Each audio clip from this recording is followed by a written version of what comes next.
Hey, how's it going, guys? It's Nate here. And from massive dragon hunting trips to major Civil War sieges, Skyrim's main quest line, and those of her factions, offer the player quite a few amazing adventures. However, some of the most thrilling and/or amusing missions Skyrim sends you on aren't attached to the primary storyline nor any faction, but are instead entirely independent side quests. The Elder Scrolls V is absolutely packed with these miscellaneous objectives, and I figured what better way to spend a day than exploring some of the best. So sit back and relax as we take a look at 5 of my top side quests in the Elder Scrolls V Skyrim. Starting off, we have the Affairs of Hagravens. This quest will kick off shortly after the player enters Blindcliff Cave in the Reach.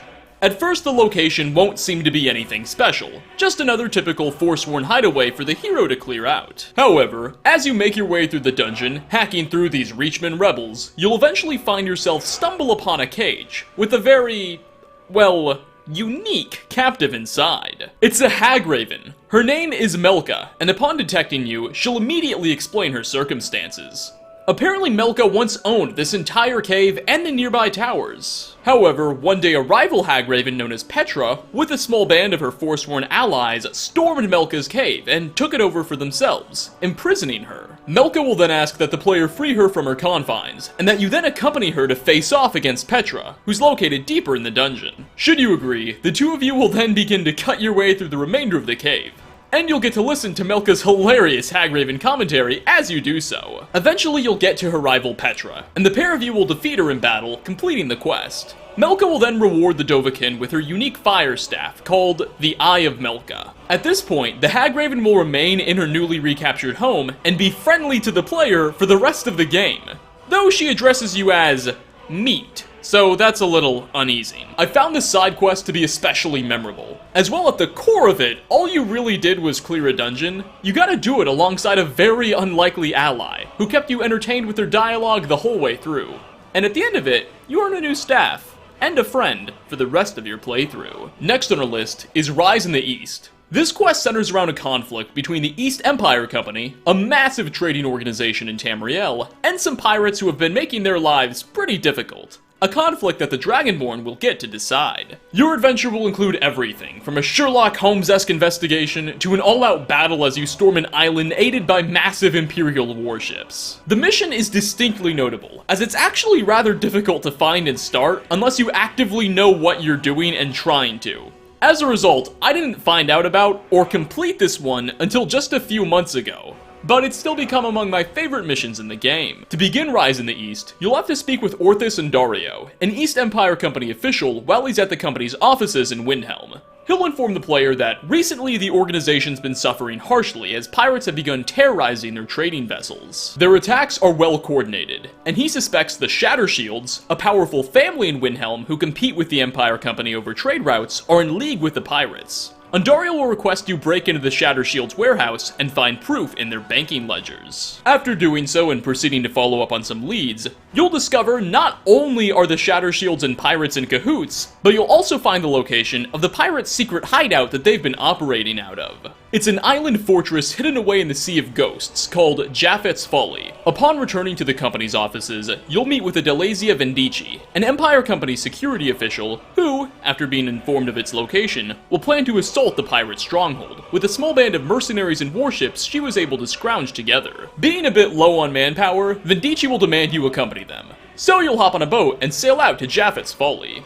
Once you arrive, the officer will state that the fog around the island is making it very difficult for her warships to target the place. She suspects the clouds are being made by a powerful mage within the walls, and so will send the Dragonborn to sneak into the fortifications and defeat the wizard. After the mage lies dead and you leave the castle, you'll find the fog cleared, and the island will already be getting absolutely bombarded by catapult fire, and company mercenaries will start storming the premises. After all the pirates have been killed and this epic battle sequence is ended, you'll be thanked and paid some gold by Adelasia, who will sail you back to Skyrim, finishing the quest. Coming in at number 3, Served Cold is a mission we can take up, not on Skyrim itself, but on the island of Solstheim. This series of objectives will begin with a bit of a mystery, and end with the Dragonborn facing off against a faction that some players may find a bit familiar. Served Cold begins after you've completed a couple other miscellaneous quests assisting the guard at Raven Rock.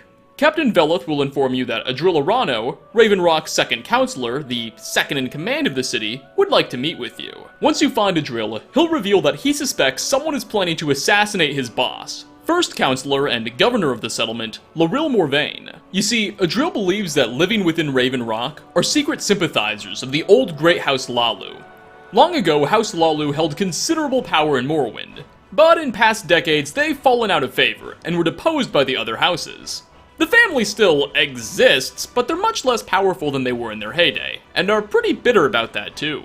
First Counselor Morvain recently had a prominent Lalu member executed, and Adril is convinced that some of the house's sympathizers have since infiltrated the town with undercover operatives who are planning to kill Morvain in an act of revenge. You'll be directed to find evidence of this conspiracy and identify who exactly the hidden Lalu operatives are.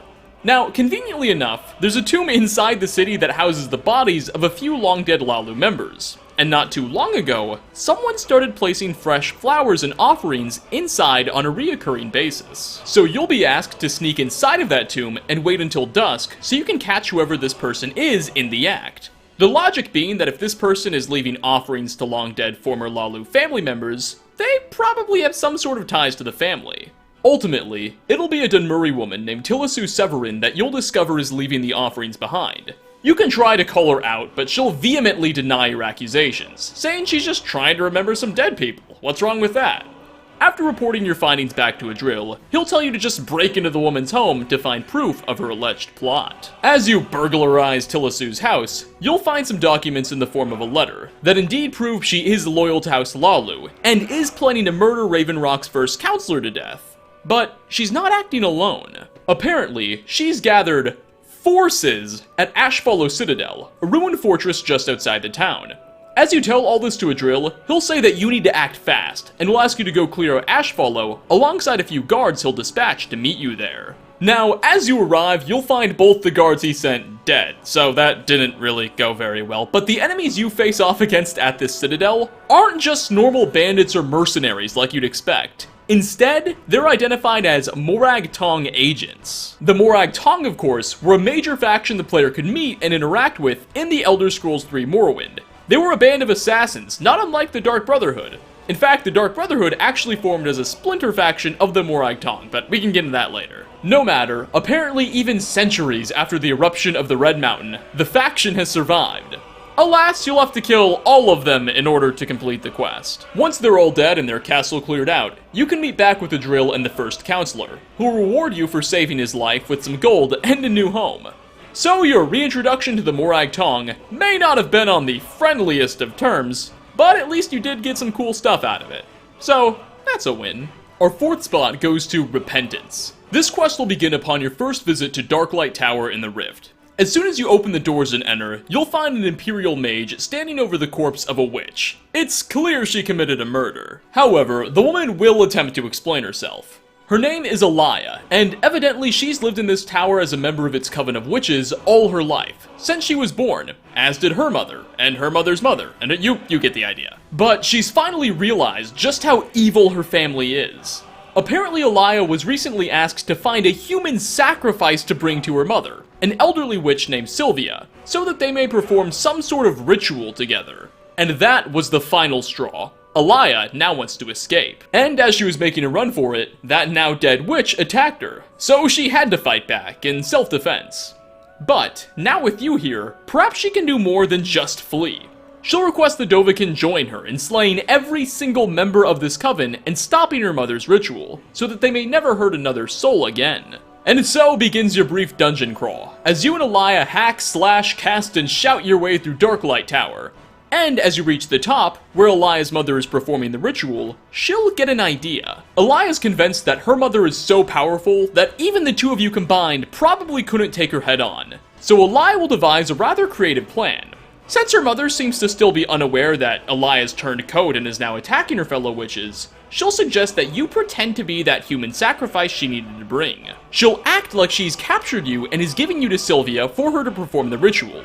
Once she starts and gets in the motions, Alaya should then be able to stab Sylvia in the back while she's distracted. At first, this plan will work masterfully, But when the daughter does finally strike her mother, her attack is too weak to deal a finishing blow, and you'll have to step in to put an end to Sylvia. There will be a brief ensuing battle, but you are the Dragonborn, so it shouldn't be too challenging.